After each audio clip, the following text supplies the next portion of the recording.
Hey guys, welcome back to the channel. So recently PSA and AAC, or at least AAC, the ammunition manufacturing part of PSA, laid off half of its workforce, or like 60% of them or something. Okay, and they're claiming it's due to a powder shortage. So I think part of that's true, and I think another part of it, and this is just my speculation, my 2 cents on it, is that they kind of made a bad gamble for a business model, and they tried to enter a market that's already cornered by companies that are already been well established, and their quality control is just not as good as the other companies that are already there. And they tried to undercut them by maybe only just a few cents around, maybe a couple, 2 or 3 cents around or something, and that's just not enough of a savings for people to really make a change from shooting Blazer or PMC or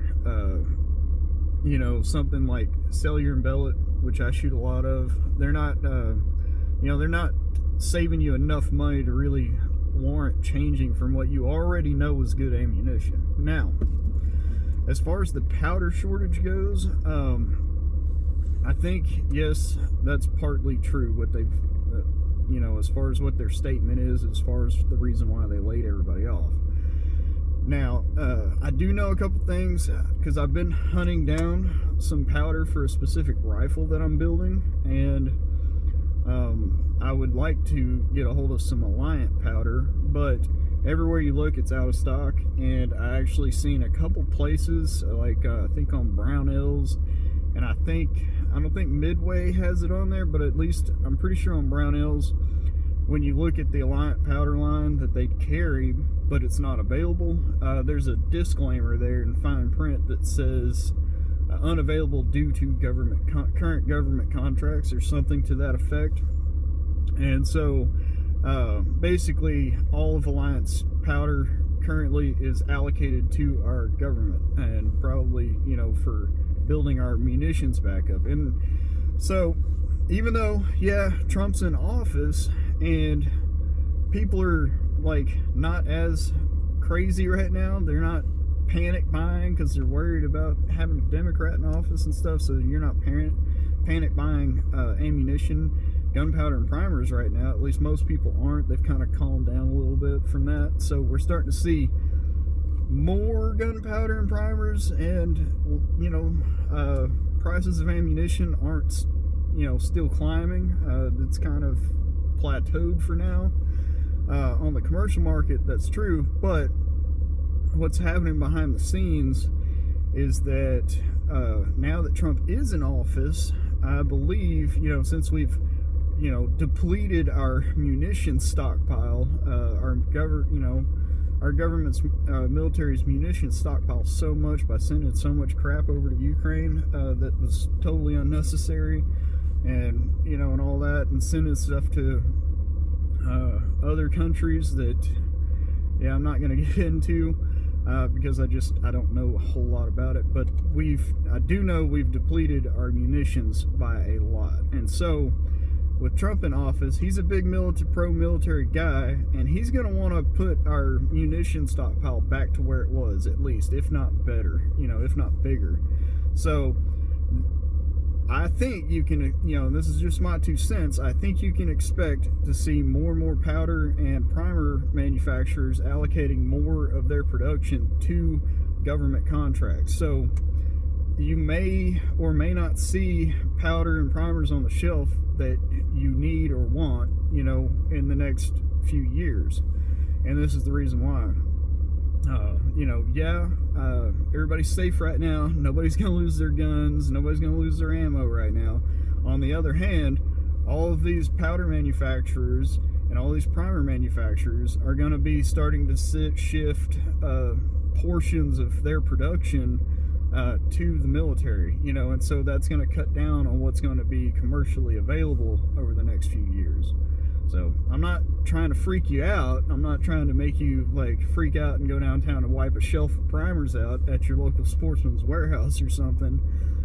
or wipe the powder out or whatever. But I think you can expect to see like certain types of powder are going to continue to be unavailable, and certain primers are going to be continue to be either unavailable or in very limited stock. So that's just, we've been dealing with that already since COVID, since 2020. So just expect it to continue probably for the next 4 or 5 years or so. That's what I'm thinking. I don't know, maybe I'm totally wrong. Maybe we're gonna start seeing a surplus of primers and powders out there, because primarily all of the ammunition that I shoot is reloaded, is stuff that I loaded, because most of what I shoot is in my rifles for shooting long range. Now, I do shoot handgun ammo, and I do have an AR, and I shoot my AR sometimes. I don't film any of that because it's not part of my channel. It's not really what the channel's about, so I don't show any of my tactical rifle shooting skills, like I've got any, right? But as far as ammunition that I normally buy, I generally, when it comes to handgun ammo, I will buy like 9mm, 10mm, etc. I don't shoot 45, but I do a lot of 9 and a lot of 10, and primarily I will buy a cellular and bellet. It's not the cheapest stuff you can buy. I believe Blazer's a little cheaper, but I know the ammo, I know how it shoots, and tens and tens and tens of thousands of rounds downrange, I've not had one failure shooting it. And it's the same thing when I buy it for my AR-10, which is in 6.5 Creedmoor. I buy a cellular and bellet 140 grain FMJs for it, FMJ ammunition. Now for my regular AR, my AR-15, I just run straight. I buy PMC ammo.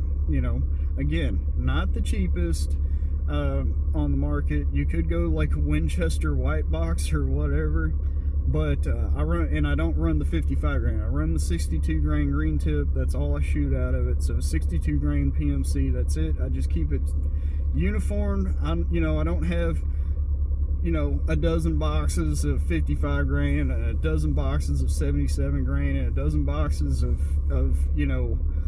62 grain. I have just like whatever. I keep say 2,000 rounds of 5.56 on hand. Just that's my baseline, just to have, and it's all 62 grain PMC green tip. So now, as far as AAC goes, I haven't shot a lot of their ammo. Totally, like, being fully honest, I have not shot very much of their ammo at all. The only ammo I have shot is I bought some 77 grain OTM open tip match 5.56 to shoot out of my bolt action 5.56, just to see how good it was, just to see how accurate it was, because it was way cheaper than buying the what is that, the Black Hills, whatever the military 77 grain designation is. I forget what it's called. Instead of buying that, and it's like $1.80 a round or something, because I wanted some good like match 5.56 ammo just to shoot out of the bolt action for just target shooting and just to cut paper with. But so the AAC, I saw they had the 77 grain. It was pretty cheap. It was like 65 cents a round or something for a 77 grain open tip match. And so I bought some just to test it out, just to shoot it, and it shot good. I had no complaints shooting that. But some people have had issues with AAC, and the biggest one being the primers are hard. So if you got kind of a light firing pin or something like that, or you got it's common for people to get light strikes on the primers, and because the primer cups are so hard, they may not go off. So I guess your option to fix that would be to go to a heavier firing pin spring in whatever firearm you're shooting that ammunition in, just to make sure when that firing pin hits that primer, it hits it with enough authority to set it off. But other than that, yeah, I don't expect us to really get tons of surplus of primers and gunpowder, just because the orange guy is in the office up there running the country again. And the reason why is because we're going to start seeing a bunch of government contracts for powder and primers, you know, and they're going to start, you know, a lot of what's available or being produced is going to start going to that, you know, to build our military stockpile back up. You know, that's my theory on it. So, one, AAC jumped into a market where they kind of tried to undercut companies that were already pretty cheap, and they did that, but not really effectively, because they are selling a you know, an inferior product just for a few cents cheaper, and so people just aren't going to buy it, you know. And two, yeah, now there is a powder shortage, or, you know, maybe the particular gunpowder or primers that they are using are in demand and going towards military contracts, so they are having a difficult time getting that stuff at a decent enough price to be able to sell and manufacture cheap ammunition. So I believe that's what's going on as far as PSA and AAC goes. Now, with that being said, I've got to go in here and get to work. If you like this video, or if you've got some comments below or some more information that I don't have, leave that stuff in the comments below. I'd love to read it and you know, interact with you guys on that. So let me know what you think, and we'll see you next time in the next video. Thanks for watching.